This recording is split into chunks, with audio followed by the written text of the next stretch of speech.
So companies don't always rely on internal processes to innovate. Sometimes they go outside the company. They do it through investing in startups. That would be the venture capital approach. And at some point, the idea is if this thing can become successful, you're going to bring it in-house. And usually, frankly, that involves the last bullet, which is an acquisition.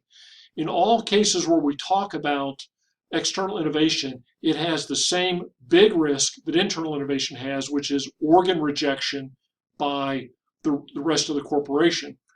So venture capital is what some companies do. They try to invest in a lot of startups, see who gets traction, and when they get traction, they buy them.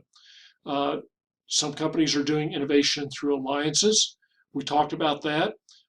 Not only do you have the risk of organ rejection, once you really have a winning innovation, you also have the idea that there's going to be conflict and perhaps opportunism on the part of the alliance partner. And then with acquisitions, we talked about acquisitions as entrepreneurship is one of the logics, so it's very clear what we do there, and it sometimes is very successful.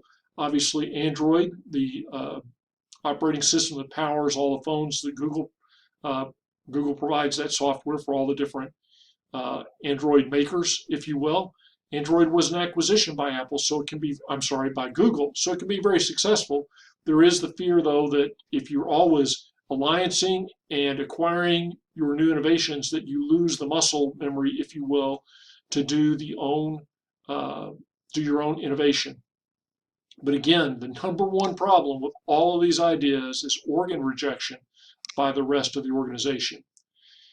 There are two people whose annual letter, when they write the letter to the shareholders, I read each year. Warren Buffett is one. I just read his 2020 letter, and it's fantastic. And I read Jeff Bezos, the CEO of Amazon. And I told you in some earlier videos, I think this guy is just pretty amazing. I hope he didn't blow up his personal life. But what he's done with Amazon is truly, truly remarkable. And so I find his letter to the shareholders is some of the best insights on how he manages Amazon that you'd ever want to be able to read.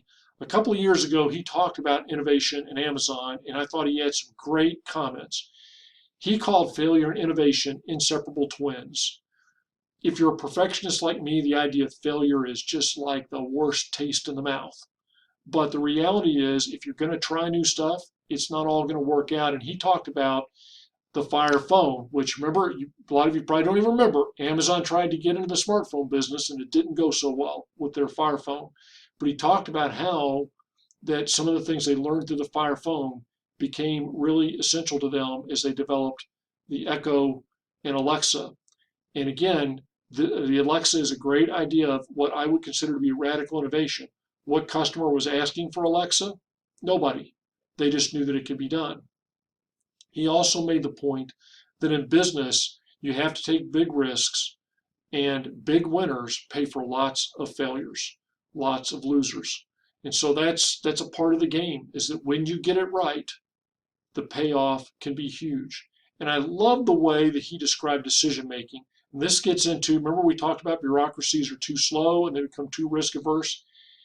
He has this wonderful idea of defining decisions as one-way doors or two-way doors. One-way doors are something that takes a lot of resources to do, and once you've done it, it's very hard or impossible to undo that decision. He calls that a one-way door.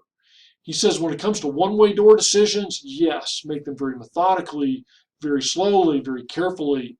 Needs to be done only by the senior leadership. But two-way doors, the ones that are not so expensive, and the ones that you can definitely walk back through if you don't like what was behind door number 2, make those decisions quickly. By smart people, by informed people, based on data, but make them quickly. I thought those were some wonderful thoughts about entrepreneurship. And so to wrap it up, the ability of a company to have sustained superior performance and to live is probably going to be innovation in most markets. Big companies tend to be good at incremental innovations and process innovations, not very good at radical innovations, and that can be their undoing. And even though it's easy to read a textbook chapter and to listen to a couple of brilliant videos by a bald guy, never forget that entrepreneurship in reality is really hard for a lot of reasons. Good luck.